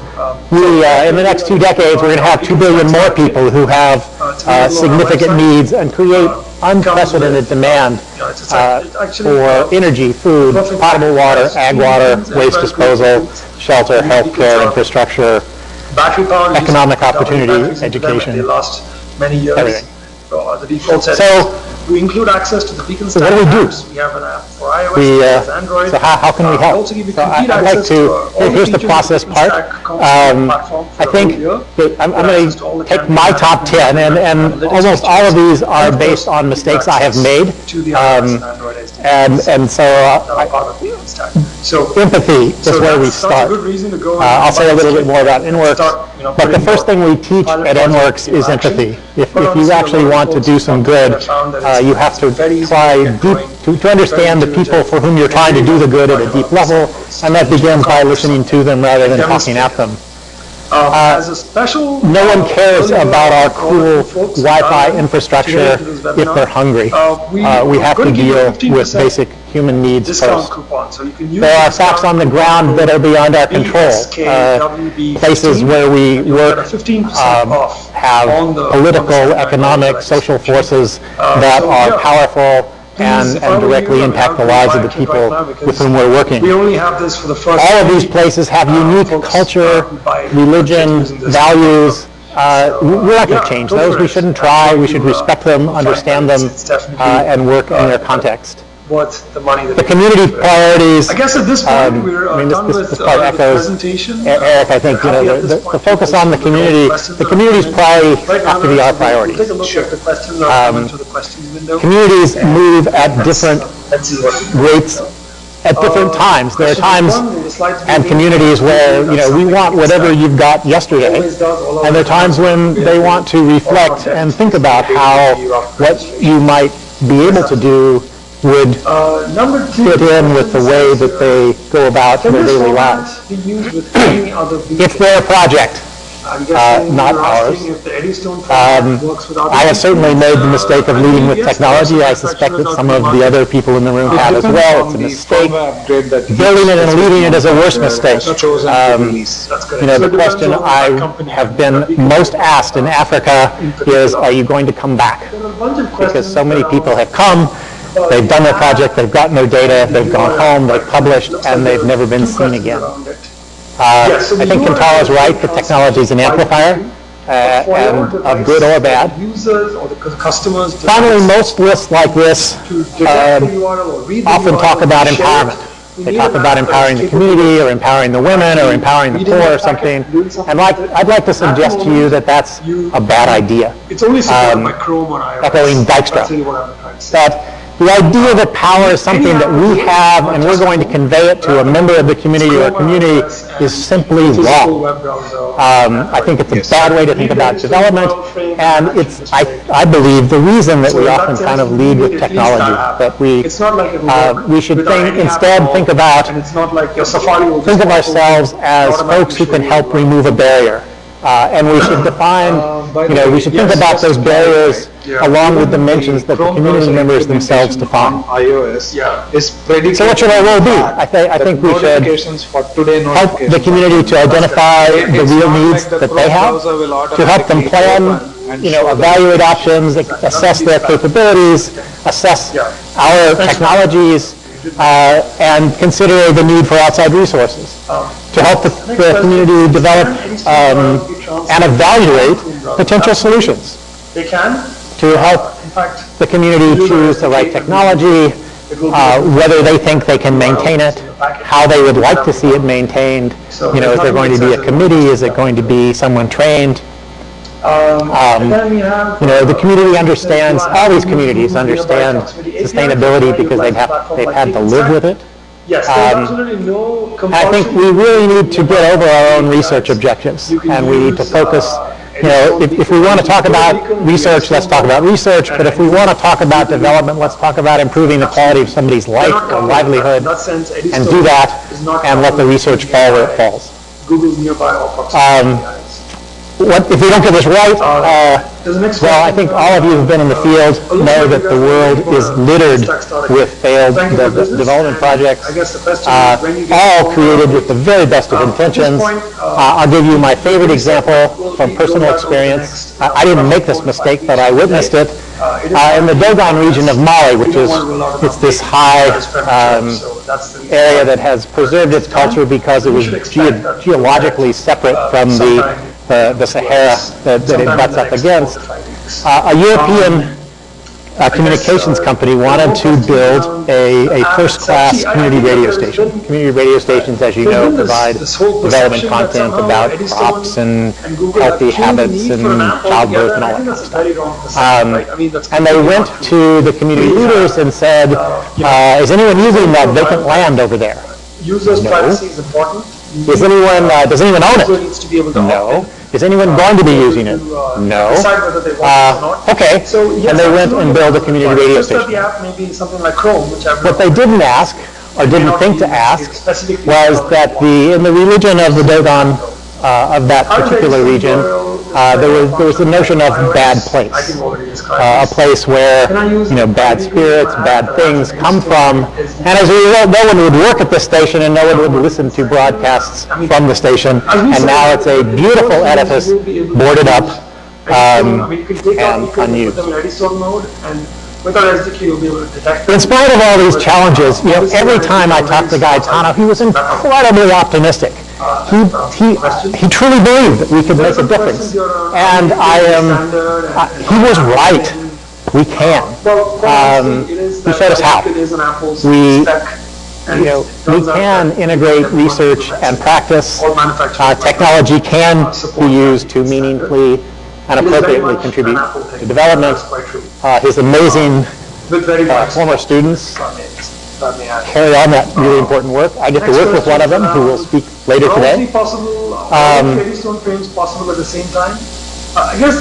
InWorks, which is what I get to do now, was created in part in that spirit of optimism. Sorry, Heather.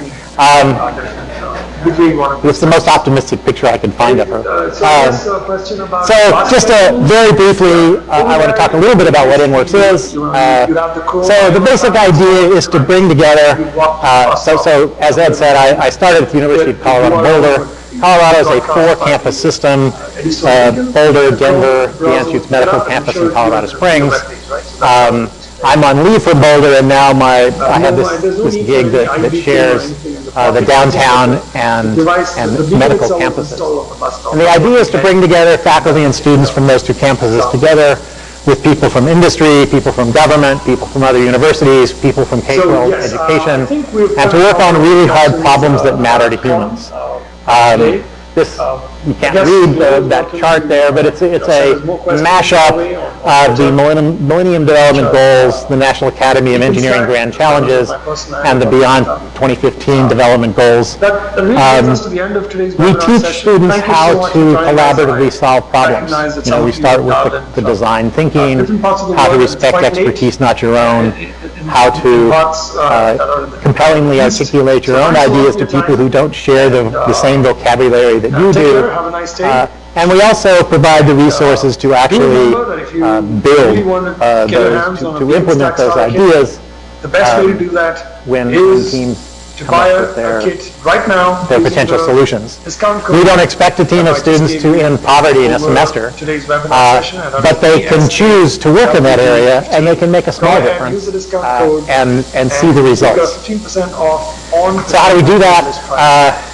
So you can go, there's a huge library of literature on all of this stuff, as most of you probably know. The traits of design thinkers, innovators. But I think there's consensus around some core principles. That start with empathy, curiosity, intense intellectual curiosity, to look outside of the area in which you're trained, learn a new field, go figure out how to use things that are not in your current repertoire. The notion of integrative or system thinking, whatever you want to call it, the idea is that you can bring together multiple disciplines. Optimism.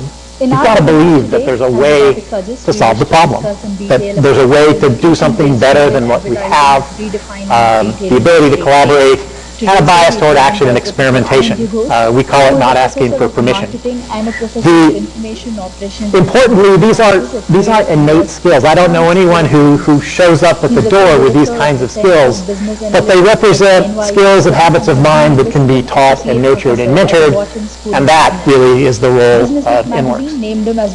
So people ask, what about research? Well, we are primarily an educational initiative, but InWorks by design blurs the lines between research and education and entrepreneurship. Anyway, if you want to know more about InWorks, you can contact me, or you can just go to inworks.org, and I will stop there because you should never keep people from their break, and I will thank you. Share with you all some of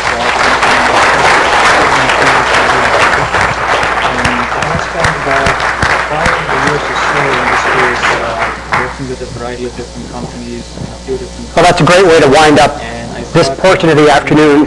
We have a 30-minute break. We're going to resume promptly at 4 o'clock with 5 terrific talks.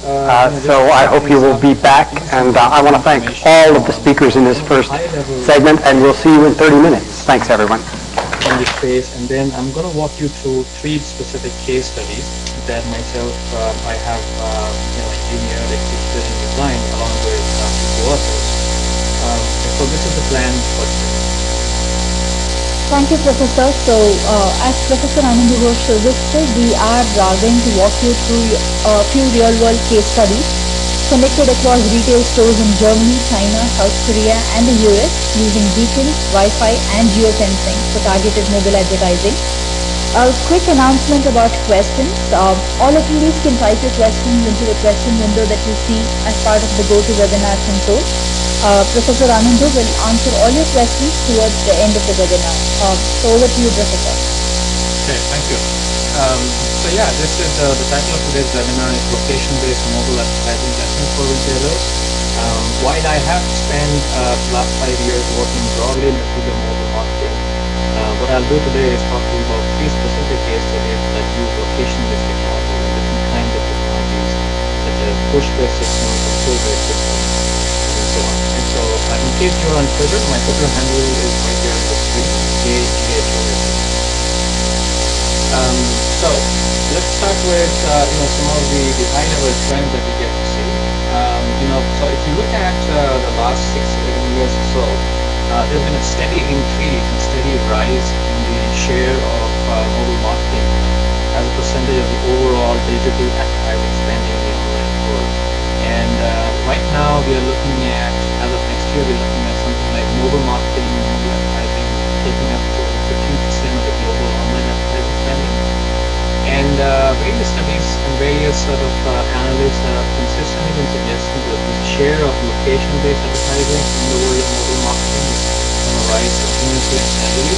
And we expect that in the next 2 years, more than half of the mobile ad dollars are going to be based on location-based advertising, location-based growth. This is a slide from Marymaker's study, and I really like this slide for a number of reasons. But I'll talk about one of them in particular. So what this slide shows us is that if you think about the 5 different channels through which people gather information, you've got your traditional media such as print and radio, you've got broadcast media such as TV, and then you've got some of the emerging media such as internet and mobile.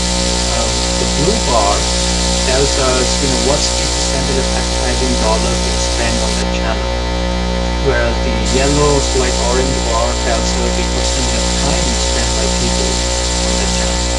So right away you can see two big discrepancies, right? When it comes to print magazines or print newspapers, they only spend 5% of our time on those channels, but it turns out that as of last year, 19% of advertising dollars are still being spent on the print media, which is basically newspapers and magazines.